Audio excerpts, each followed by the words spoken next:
I'm Amy Goodman. Welcome to my studio. I've exhibited with the Society of Equestrian Artists since 2006 and now grateful to be a full member. And I just thought I'd show you around my studio, and it also includes a lot of my work and commemorative work at this time of remembrance, which I think is very important and appropriate at this time. So if we pan around, there's lovely Oswald, who keeps me company during the day when I'm doing my work. But on the wall is a life-size canvas showing the clay of the Romsey War Horse Trooper that I sculpted in 2014. And they honour the fallen horses, mules and men from World War I. Romsey had a huge revamp depot that trained 120,000 horses and mules that went across to France. And tragically, most of them didn't come back. And so, obviously I wanted to do the best job I could as a sculptor to commemorate them in the best way. Here is some of my resource material. So some of my original sketches. At the time I didn't know whether it would be a freestanding memorial or a bench or a wall frieze. But as time went on, we decided, once I got the job as a committee, that we should do a horse and trooper and show the affinity between them. And so that was my scale model. Here are three of my models, Jimmy, Gigi.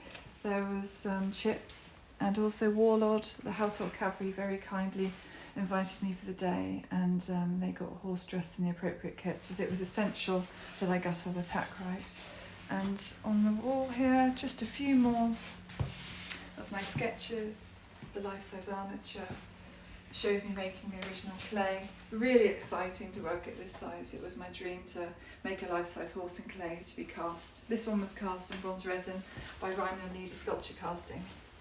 You can see, as well as getting the horse right, I wanted to show the horrors of war, and I sort of depicted a 17-year-old boy as the trooper, and I wanted to show in his face that deep emotion and sorrow. We can just imagine some of the horrors they saw there. And we go through into my studio. Lovely that I've got the ceiling height. It's great when I'm making really tall sculptures, although I can't make incredibly heavy ones up here because of safety aspects. But if you have a look on the wall, there's some of my steel pieces, as well as making clay for bronze. I also love to weld in steel, and I see them as three-dimensional drawings. Lots of animals and horses.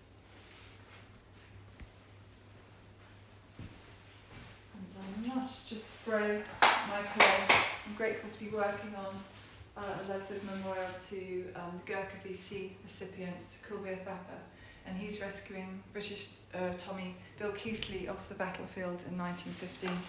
And of course, working on a clay this size, you have to regularly spray the clay with water to stop it cracking, and indeed when I'm not working on it,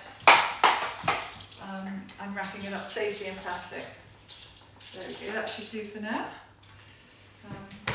And for works such as this, as I've touched on earlier, I make my drawings. I visited the Gurkha Museum in this instance, and they're kindly going to be loaning me some of their kit next week.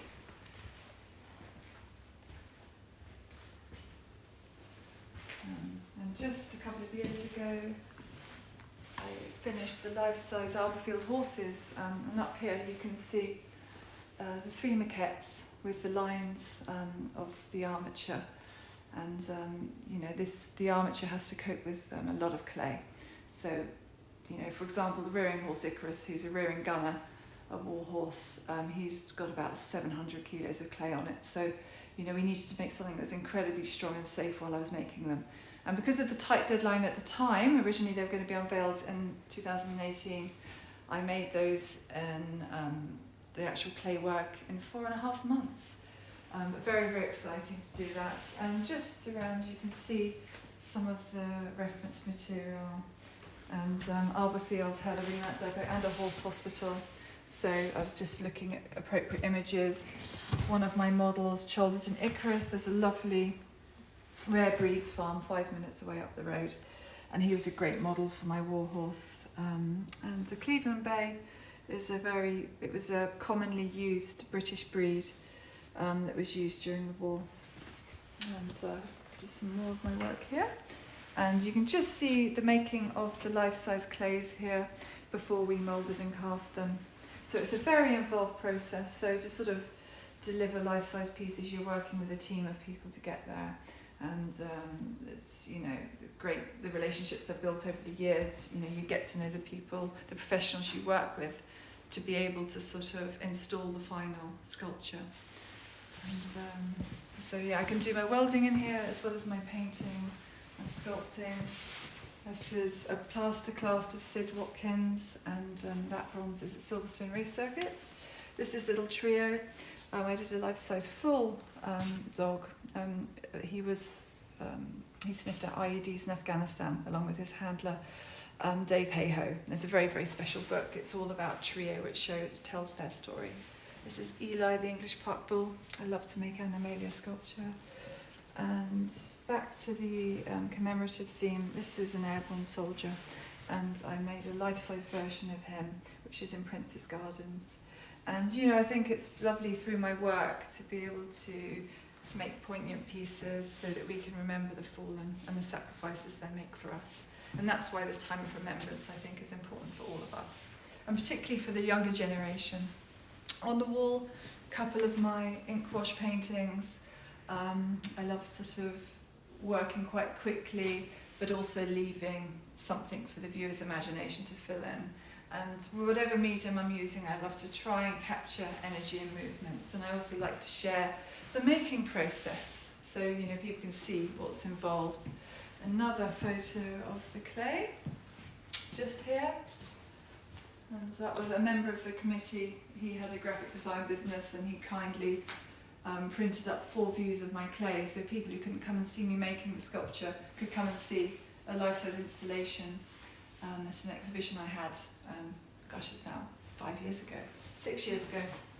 On the wall here, this was a great commission to do Pegasus and Bellerophon, the reinstated insignia of the Airborne Forces. And this just shows some of the processes of bronze casting, and I work with the Talos Art Foundry, which I'm lucky enough to have on site, and they're a great team. And some more resource material. This is Lyle Edwards' sketch in the middle. He very much, that drawing and painting was an inspiration for the bond that I have in the Horse and Trooper, and that was the most important thing. They're both tired, a little bit thin through having gone through warfare together. The soldier's arm is in the sling. And this is a lovely photo taken by photographer Natasha Wayers, and it shows some of the hand-sewn poppies made by the local WI, the red and purple poppies. So it's very important that this weekend we commemorate them and remember the fallen. But thank you very much for visiting the studio. Thank you.